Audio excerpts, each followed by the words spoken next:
Gram panchayat कोट मुबारकपुर से चल पड़े हैं विकास की ओर। विकास की गंगा बहाने आपके चहेते आपके बेटे प्रधान पद के प्रत्याशी नारायण मौर्य कोटेदार जी। तो याद रखिएगा, आने वाले प्रधानी के चुनाव में अब की बार अपना कीमती आशीर्वाद और वोट देकर अपने चहेते अपने बेटे नारायण मौर्य जी को जिताना है, अपना प्रधान बनाना है। गायक अभिषेक सिंह। सुना सुना ये चाची, अब की के ही चुनौआ, दूसर के हो न लड़े लड़े घर के बेटौआ। सुना सुना ये चाची, अब की के ही चुनौआ, दूसर के हो न लड़े लड़े घर के बेटौआ। जीत के चुनाव नया राम करेंगे, नारायण भैया जी काम करेंगे, कोट मुबारकपुर का नाम करेंगे, नारायण मौर्य जी काम करेंगे। अगर गांव का प्रधान शिक्षित होगा तभी गांव विकसित होगा।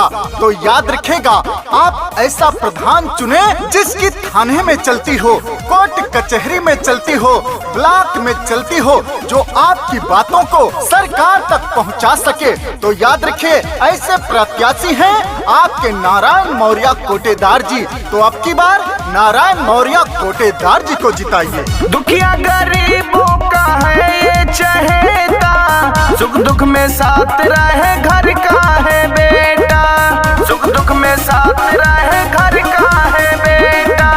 पड़े जो मुसीबत हाथ सबका बटाते हैं, 24 घंटे भैया पुनवा उठाते हैं। दूर नहीं है अब वो दिन, जल्दी से आने वाला, दुख कट जाएगा सबका, खुशियों का हो बोलबाला।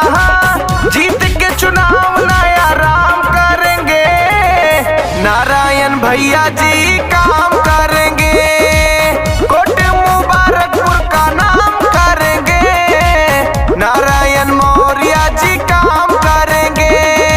दिन हो या रात रहते हैं सभी के साथ, अमीर हो या गरीब करते हैं सभी से मुलाकात। नारायण मौर्य कोटेदार जी जो कि न जात पात में भेदभाव करते हैं, गरीबों के साथ हमेशा सुख दुख में खड़े रहते हैं, सबके साथ कंधे से कंधा मिलाकर चलते हैं, जनता से विकास की बात करते हैं, गांव की तरक्की की बात करते हैं। तो याद रखिए, अपने गांव को विकसित बनाना है तो अब की बार नारायण मौर्य जी को जिताना है।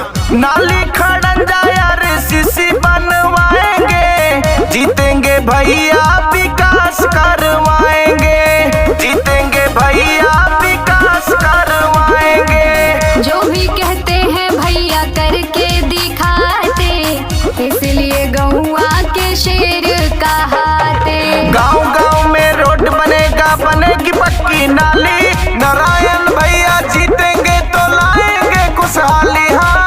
जीत के चुनाव नया राम करेंगे, नारायण भैया जी काम करेंगे, कोट मुबारकपुर का नाम करेंगे, नारायण मौर्य जी काम करेंगे।